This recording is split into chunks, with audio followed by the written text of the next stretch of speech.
Bismillahirrahmanirrahim. Assalamualaikum warahmatullahi wabarakatuh. Untuk video ini anak-anak kita akan membahas subtema 3, yaitu subtema terakhir di tema 1 ya. Jadi anak-anak, sebelum kita mulai mendengarkan video ini, alangkah lebih baiknya kita berdoa terlebih dahulu. Berdoa dimulai. Ya, berdoa selesai. Setelah lagi, assalamualaikum warahmatullahi wabarakatuh. Bertemu lagi dengan Ustadz di video yang kesekian kalinya, yaitu di video subtema 3, video subtema yang terakhir di tema 1, yaitu pembelajaran pertama, gagasan pokok dan gagasan pendukung dalam teks lisan. Bagian pertama, teks lisan adalah teks yang dibacakan. Gagasan pokok dan gagasan pendukung dalam teks lisan ditemukan dengan cara menyimak. Artinya, kalian untuk mendapatkan gagasan pokok dan gagasan pendukung di dalam teks lisan itu, kalian harus menyimak apa yang akan kalian dengar. Contoh, misalnya Ustadz akan membacakan satu teks atau satu paragraf. Kalian menyimaknya dan menentukan gagasan pokok dan gagasan pendukungnya. Contoh, salah satu bentuk keragaman di Indonesia yang mampu menarik wisatawan adalah makanan, terutama makanan tradisional. Kalian sudah tahu menentukan kalimat utama dan kalimat penjelas atau gagasan pokok maupun gagasan pendukungnya. Ya, dari paragraf ini ada 3 kalimat ya, 1 kalimat utama dan 3 kalimat penjelas, atau 1 gagasan pokok dan 3 gagasan pendukung. Ya, di sini masih gagasan pokoknya berada di mana? Berada di kalimat utama atau di kalimat pertama di dalam paragraf. Selanjutnya, ke makanan tradisional sebagai identitas bangsa Indonesia. Ini muatan IPS. Kalian boleh dicek di bukunya KD 3.2 dan 4.2. Indonesia kaya akan keragaman budaya, salah satunya berupa makanan tradisional. Ya, banyak makanan tradisional yang berada di Indonesia ya. Selanjutnya, yang pertama, nasi timbel dari Jawa Barat. Nasi timbel ini nasi dibungkus daun pisang. Beras yang digunakan adalah beras bagoto, yaitu beras merah campuran. Nasi timbel terdiri dari nasi ikan, ya, nasi ikan goreng ya, tempe, sambal terasi dan lalapan.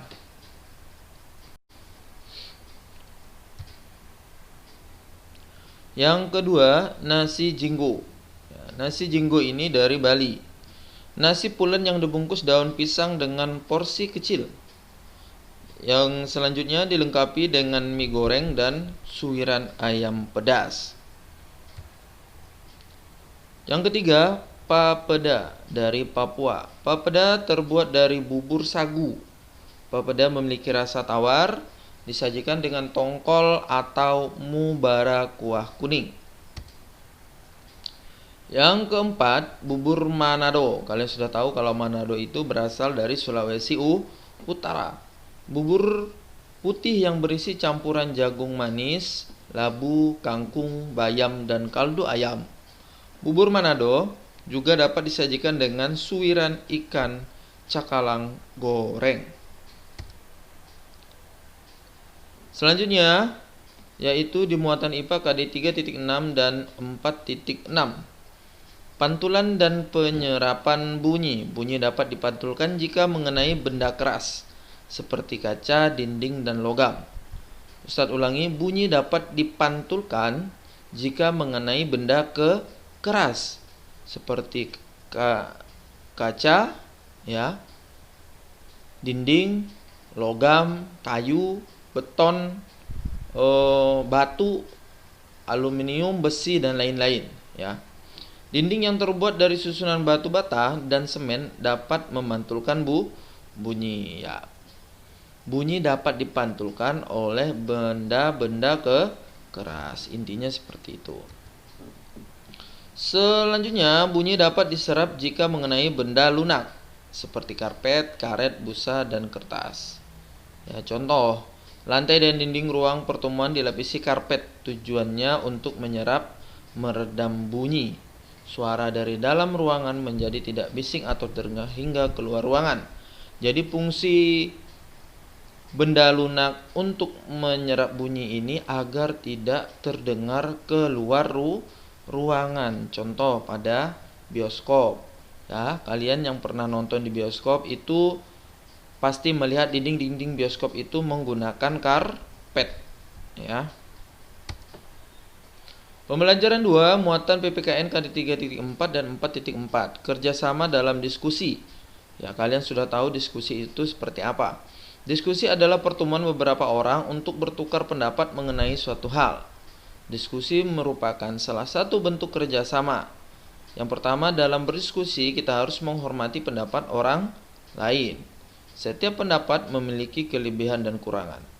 Yang ketiga, saling menghormati perbedaan pendapat. Dari di dalam diskusi ini kita tidak hanya ngomong-ngomong saja dan berbicara saja, tetapi ada 3 hal yang harus kita perhatikan. Yang pertama itu menghormati pendapat orang lain.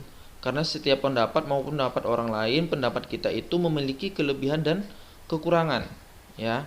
Setelah itu, di dalam perbedaan kita harus menghormati perbedaan dari pendapat teman yang sedang diskusi. Manfaat saling menghormati pendapat dalam berdiskusi. Yang pertama, menciptakan kerukunan dan kebersamaan. Yang kedua, menambah pengetahuan. Yang ketiga, permasalahan lebih mudah diselesaikan. Yang keempat, kita akan dihormati orang lain. Yang kelima, menghasilkan kesimpulan yang adil. Itu ada 5 manfaat saling menghormati pendapat dalam berdiskusi. Selanjutnya pembelajaran 2, menari dengan iringan alat musik, muatan SBDP 3.3 dan 4.3. Faktor pendukung tari adalah lagu dan alat musik. Lagu biasanya diiringi dengan alat musik tradisional. Alat musik disesuaikan dengan lagu yang ada. Jadi menari dengan iringan alat musik itu adalah sebagai faktor pendukung tari, ya. Contoh alat musik tradisional yang digunakan untuk mengiring tari adalah yang pertama gendang, yang kedua tamborin, yang ketiga marakas, yang keempat gamelan, dan ini adalah contoh iringan alat musik untuk mengiringi lagu lir-ilir. Iringan untuk gerak 1 hitungan 2 kali 8. Artinya 2 kali pukulan di gerakan pertama menggunakan gendang, yang kedua 1 pukulan di gerakan kedua dan sampai selanjutnya. Iringan untuk gerakan kedua hitungan 2 kali 8. Artinya 1 kali pukulan gendang di gerakan pertama dan 2 pukulan di gambar yang ketiga, 2 pukulan di gerakan pertama, ya, dan yang selanjutnya di gerakan kedua 1 pukulan dengan gambar yang nomor 2 dan diikuti 2 pukulan lagi di gambar yang ketiga, ya. Iringan untuk gerakan 3 dan 4 hitungan 2 kali 8. Ya, masih sama gendang di gerakan pertama. Gerakan kedua itu sejenis pentungan ya, pentungannya satu pukulan. Dan yang di gerakan kedua juga ada, itu sebenarnya itu seperti marakas, yaitu pukulan panjang. Iringan untuk gerakan 5, hitungan 2 kali 8. Ya, sama, masih menggunakan tiga bentuk. Ya, yang ada 2 artinya 2 pukulan. Hitungan 1, 2, 3, 4 sampai 8 itu adalah gerakannya. Selanjutnya di pembelajaran 3, muatan bahasa Indonesia KD 3.2 dan 4.2, gagasan pokok dan gagasan pendukung dalam teks lisan. Ya. Artinya di dalam teks lisan ini kalian harus menyimak, mendengar dengan baik agar dapat memahami mana gagasan pokok dan gagasan pendukung. Ya, contoh permainan tradisional Indonesia mengajarkan kita banyak hal, antara lain kerjasama, kejujuran dan kekompakan. Ya. Itu di teks 2 halaman 246. Bisa dilihat di bukunya. Dan kalian juga akan membuat peta pikiran pada teks lisan ini. Ya, dengan cara kalian tadi harus mendengarkan dengan seksama, artinya dengan sebenar-benarnya, atau dengan mendengarkan itu tidak ada main-main. Ya. Harus fokus ya. Selanjutnya pembelajaran 3, pemantulan bunyi, muatan IPA KD 3.6 dan 4.6. Bunyi pantul artinya memperkuat bunyi asli, contoh ketika bernyanyi di kamar mandi. Gema muncul setelah bunyi asli, contoh kalian di dalam goa. Ya. Gaung terdengar bersamaan bunyi asli, contoh kalian ketika di padang yang luas, di sekelilingnya ada pegunungan. Ya, itu. Manfaat bunyi pantul. A. Mengukur kedalaman air laut. Ya, kedalaman air laut diukur dengan cara menghitung waktu yang diperlukan oleh gelombang bunyi ketika dipancarkan dari kapal sampai ditangkap kembali oleh alat detektor. Ya, itu. Mengetahui kedudukan benda laut. Kedudukan kapal selam dan kelompok ikan dapat diketahui dengan memancarkan gelombang ultrasonik ke dalam laut. Ya, dapat mengetahui kedudukan kapal selam dan kelompok ikan dengan menggunakan gelombang ultrasonik yang dihasilkan oleh kapal yang berada di permukaan air. Selanjutnya pembelajaran 4, muatan PPKN KD 3.4 dan 4.4. Tujuan dan manfaat kerja sama. Pekerjaan kelompok akan cepat selesai jika dilakukan dengan bekerja sama. Tujuan kerjasama adalah mencapai kesepakatan bersama dalam menghargai satu sama lain, bukan hanya pekerjaan cepat selesai ya, tapi juga kekompakan, silaturahmi, dapat menjalin pekerjaan yang berat menjadi ringan, ya kan? Dapat menjalin adanya persatuan dan kesatuan, baik itu berbeda suku maupun berbeda agama.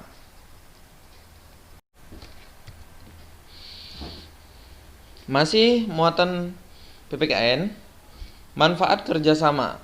Yang pertama, membuat pekerjaan menjadi lebih mudah, membuat pekerjaan cepat selesai, menyelesaikan kesulitan bersama, dan meningkatkan persatuan dan kesatuan. Ya udah Ustaz jelaskan tadi. Jadi ada 4 manfaat kerja sama. Sekarang melanjutkan muatan bahasa Indonesia KD 3.2 dan 4.2. Gagasan pokok dan gagasan pendukung dalam teks lisan. Identifikasi gagasan pokok dan gagasan pendukung dalam teks yang dibahasakan. Identifikasi ini artinya kita memeriksa, mengidentifikasi, memilih mana gagasan pokok dan gagasan pendukung. Ya, gagasan pokok dan gagasan pendukung yang sudah teridentifikasi akan mempermudah dalam meringkas. Ya, jadi kita harus mencari dulu identifikasi ini, artinya mencari dengan benar-benar,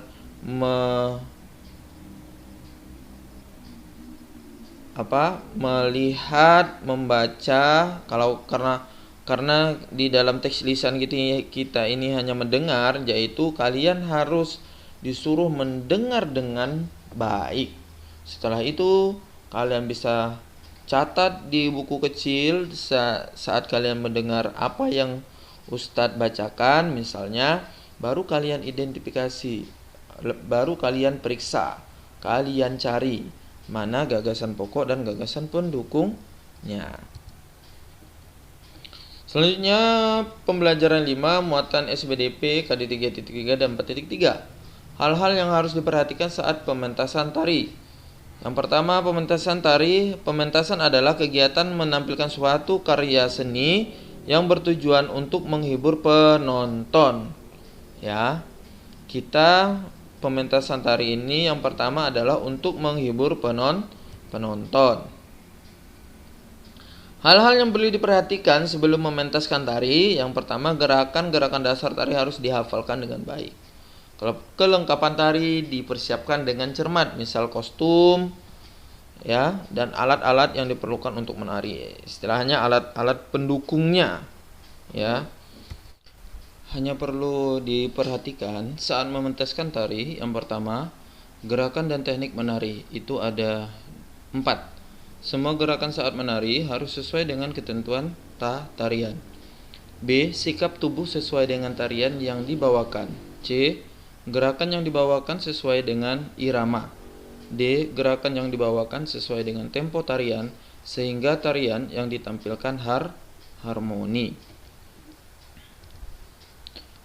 Kedua, ekspresi.